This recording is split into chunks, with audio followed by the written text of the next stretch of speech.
Hello दोस्तों, HMPV human मेटानिमम virus आज से 2-3 महीने पहले ये वायरस का चर्चा काफी जोर शोर हो रहा था, क्योंकि इससे पहले कोरोना वायरस आया था और किसी को बताने की भी जरूरत नहीं कि कोरोना वायरस क्या है। सबसे पहले HMPV वायरस ये कोई न्यू वायरस नहीं है, ये तो कोरोना वायरस से भी पहले आया था। सबसे पहले वायरस की मीनिंग समझ लेते हैं।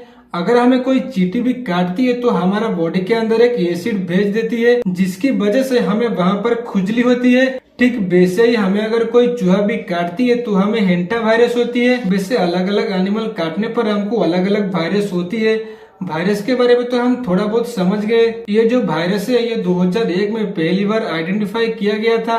अगर आपको ये वायरस होती है तो आप कैसे आइडेंटिफाई करेंगे, क्योंकि इस वायरस का डिफरेंट टाइप्स है। आपको अक्सर बुखार, काशी, शरीर में दर्द होना, नाक बंद होना, जिसकी वजह से आपको सांस लेने में दिक्कत होना, इन सारे चीज है वायरस का सिम्टम्स। लेकिन दिक्कत की बात यह है कि अब तक इस वायरस का कोई भी एंटीडोट नहीं बना है। लेकिन अगर आपको सीरियस सिम्टम्स हुआ है तो आप डॉक्टर को दिखा सकते हो। इंडिया की यूनियन हेल्थ मिनिस्टर ये बताए कि इंडिया में 2 केसेस हुआ है HMPV वायरस का, जिसमें सबसे पहले एक फीमेल जिसका एज 3 मंथ है, अभी वो बेंगलोर की एक हॉस्पिटल में एडमिट किया गया है। ट्रीटमेंट के बाद ये पता चला कि इसे भी HMPV वायरस हुआ है। सेकंड में 3 जनवरी 2025 को एक 8 मंथ की ओल्ड एक मेल को भी सेम हॉस्पिटल में एडमिट किया गया था।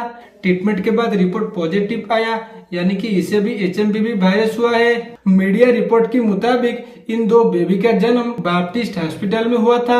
हालांकि कर्नाटक की हेल्थ मिनिस्टर डिपार्टमेंट ये क्लैरिटी किए कि बेबी का डायग्नोस ट्रीटमेंट उनका लेबोरेटरी में नहीं किया गया था। अगर आपको कोई भी वायरस होती है और ये वायरस आपसे किसी दूसरे किसी को ना हो तो आप क्या करेंगे? जैसे कि आपको अगर खांसी आती है तो अपना हाथ का इस्तेमाल ना करके अपना एल्बो का इस्तेमाल करें। इस टाइम पे अगर आप अपने हाथ का इस्तेमाल करते तो कोशिश कीजिए किसी चीज को ना छुए। इससे होगा क्या कि अगर आपको किसी भी बीमारी हुआ होगा तो ये बीमारी आपसे किसी दूसरे आदमी को नहीं होगा। एक रिपोर्ट के मुताबिक मोस्टली पीपल को अगर ये वायरस होती है तो 7 से 10 दिन के अंदर वो रिकवरी हो जाते हैं। अगर आपका एज थोड़ा ज्यादा है तो आपको दिक्कत हो सकती है, क्योंकि कम ज्यादा एज लोगों के अंदर क्या होता है ना, कम एज वाले लोगों के अंदर उनका इम्यूनिटी सिस्टम थोड़ा ज्यादा होती है। जिससे होगा क्या ना, अगर आपको कोई भी बीमारी हो भी जाती है तो आपका तबीयत इतना ज्यादा खराब नहीं होगा, आप कैसे भी करके ठीक तो हो ही जाएंगे।